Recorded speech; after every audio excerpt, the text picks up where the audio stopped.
नमस्कार, मैं प्रांशी राठौर और आप देख रहे हैं नेक्स्ट 9 न्यूज। बिहार की सियासत में अब एक नया मोड़ देखने को मिल सकता है। सीएम नीतीश कुमार ने जिस तरह से पलटी मारी है, उनके पलटी मारने के बाद से देखा जाए तो कई ऐसे दिग्गज नेता हैं जिनकी रणनीतियों में अब बदलाव नजर आ सकते हैं। बात कर ली जाए यहाँ पर राजनेता चिराग पासवान के बारे में, जो सीट शेयरिंग को लेकर कहीं ना कहीं अपनी नाराजगी को जाहिर कर सकते हैं आने वाले समय में। दूसरी ही तरफ देखा जाए तो चिराग पासवान को कांग्रेस की तरफ से, इंडिया ब्लॉक की तरफ से प्रस्ताव पर प्रस्ताव मिल रहे हैं, जिससे कि वह नीतीश कुमार की खाली जगह को भर सके। और ये खाली जगह भरना आप समझ सकते हैं कि नीतीश कुमार जो कितने बड़े पद पर हैं, जो 9वीं बार मुख्यमंत्री के तौर पर शपथ लिए हैं, और चिराग पासवान अब भी राजनीति में काफी कुछ सीख ही रहे हैं। लेकिन ऐसे में यहाँ पर चिराग पासवान क्या अपने चाचा पशुपति पारस के साथ नजर आएंगे या नहीं, सवाल ये लगातार उठ रहे हैं, क्योंकि लंबे वक्त से चाचा और भतीजे दोनों ही एक दूसरे से अलग राजनीतिक गलियारों में हलचल तेज करते हुए नजर आ रहे। हाल ही में बात रखी गई है यहाँ पर लोजपा पारस गुट के सांसद महबूब अली कैसर की तरफ से। जी हाँ, उन्होंने यहाँ पर अपनी बात रखी है कि चाचा भतीजे एक साथ आएंगे या फिर नहीं। सुनिए जरा। को लगता है कि दोनों में समझौता हो ही जाएगा, इसीलिए दोनों एक हो जाएगा तो सबसे अच्छी दोनों बात एक होकर उसी पार्टी से जी को बधाई देने के लिए, उनके जन्मदिन पर बधाई देने के लिए यहीं आप ही लोग बोल रहे हैं कि क्या तोड़ जोड़ हो रहा है, हमको कुछ इसका खबर नहीं है, कोई पता नहीं है। नहीं, लेकिन कहा जा रहा है कि आपके सामने देखिएगा। नहीं, ऐसी कोई बात नहीं, कोई बात नहीं। लेकिन जिस तरीके से गठबंधन में टूट हो रही है सर, उसको कैसे देखते हैं? क्योंकि एक साथ जहां पर रैली होने वाली है, उसके बाद 6 से 7 विधायक है वो टूटते जा रहे हैं। अभी तो माननीय मुख्यमंत्री जी के पास बैठे हुए थे और कोई एमएलए बता रहे थे कि ऐसा कोई लेडी विद नाम नहीं लेंगे, वो ऐसे बोल रही थी कि टिकट मिलेगा नहीं तुम चले जाएंगे।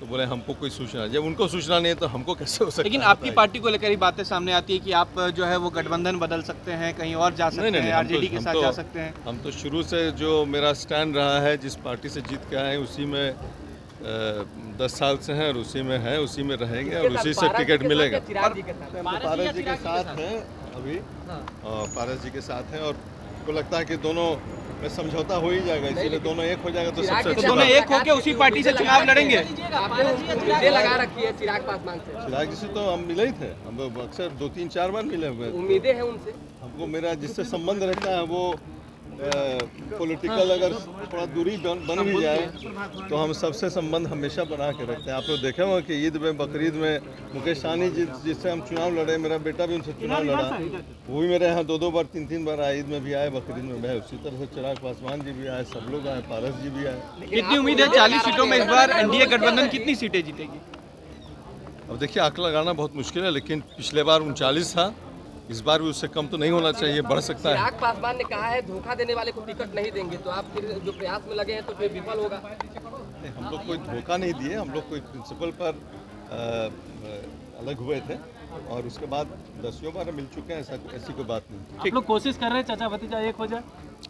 हम लोग की तो दिली ख्वाहिश है, शुभकामना भी है कि परिवार एक हो जाए। पार्टी छोड़िए, माने पार्टी तो अलग बात है, लेकिन परिवार एक हो जाए तो इससे बढ़कर और क्या अच्छी बात होगी।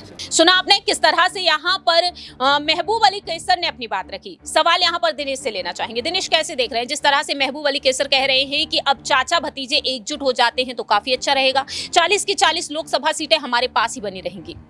देखिए, दाव में दम दिखाई नहीं देता है प्रांशी। निश्चित तौर पर एक जमुई की सीट यहाँ पर जो है चिराग पासवान के पास है। उसके अलावा महबूब अली जो तमाम बयान दे रहे हैं उनका कोई आधार दिखाई नहीं देता है। पशुपति पारस की पार्टी इतनी मजबूत है नहीं। बिहार की बात करें, 2014 में जिस वक्त उन्होंने अलग पार्टी का गठन किया था, रामविलास पासवान दिग्गज नेता माने जाते हैं, केंद्रीय मंत्री भी रहे, लेकिन उनके निधन के बाद से दोनों जो गुट हैं वो कहीं ना कहीं कमज़ोर होते नजर आ रहे हैं। पशुपति पारस उतना कमाल नहीं दिखा पाए जितना उनको उम्मीद थी। दूसरी तरफ चिराग पासवान, अभी आपने कहा कि राजनीति में नए नवेले एक राजनेता हैं, काफ़ी कुछ सीख रहे हैं। ऐसे में दोनों के साथ आने से बिहार की 40 तो नहीं, लेकिन खाता जरूर कुछ जो खुला हुआ है वो कुछ आगे बढ़ सकता है और 4 से 5 सीटें जो हैं दोनों इकट्ठा होकर के ला सकते हैं बिहार में, लेकिन दोनों की कोशिश ये है कि जो सहयोगी गठबंधन है उसी में बने रहें, वहाँ से वोट का सपोर्ट मिले और फिर से एक बार जो है बिहार में अपनी राजनीतिक ज़मीन को विधानसभा चुनाव से पहले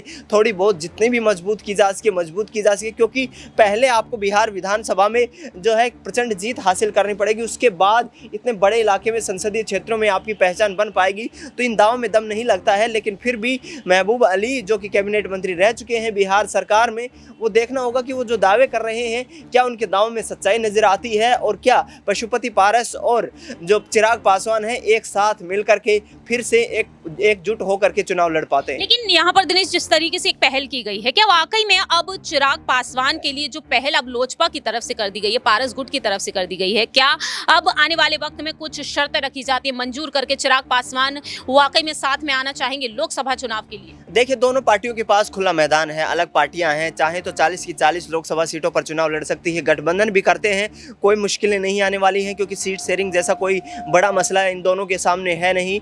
दूसरी तरफ बात कर ली जाए तो सिर्फ इनकी जो पारिवारिक एक जो राजनीतिक लड़ाई है वही आगे सामने आ रही है, उसी ने दोनों की राहें अलग की हैं। हो सकता है कि राजनीति में जो है कुछ भी परमानेंट दुश्मन कोई भी नहीं होता है, आगे आने वाले वक्त में हम देख सकते हैं कि पशुपति पारस और चिराग पासवान एक साथ नजर आएं और हो सकता है कि अपनी दोनों पार्टियों को एकजुट करके और यहाँ से कुछ बेहतर प्रदर्शन भी करते नजर आ सकते हैं। वाकई में अब यही देखना होगा कि आने वाले वक्त में क्या ये चाचा भतीजे एकजुट होते हुए नजर आएंगे, क्योंकि हमने यूपी में देखा शिवपाल सिंह यादव अखिलेश यादव के बीच तल्खी देखने को मिली लंबे वक्त तक।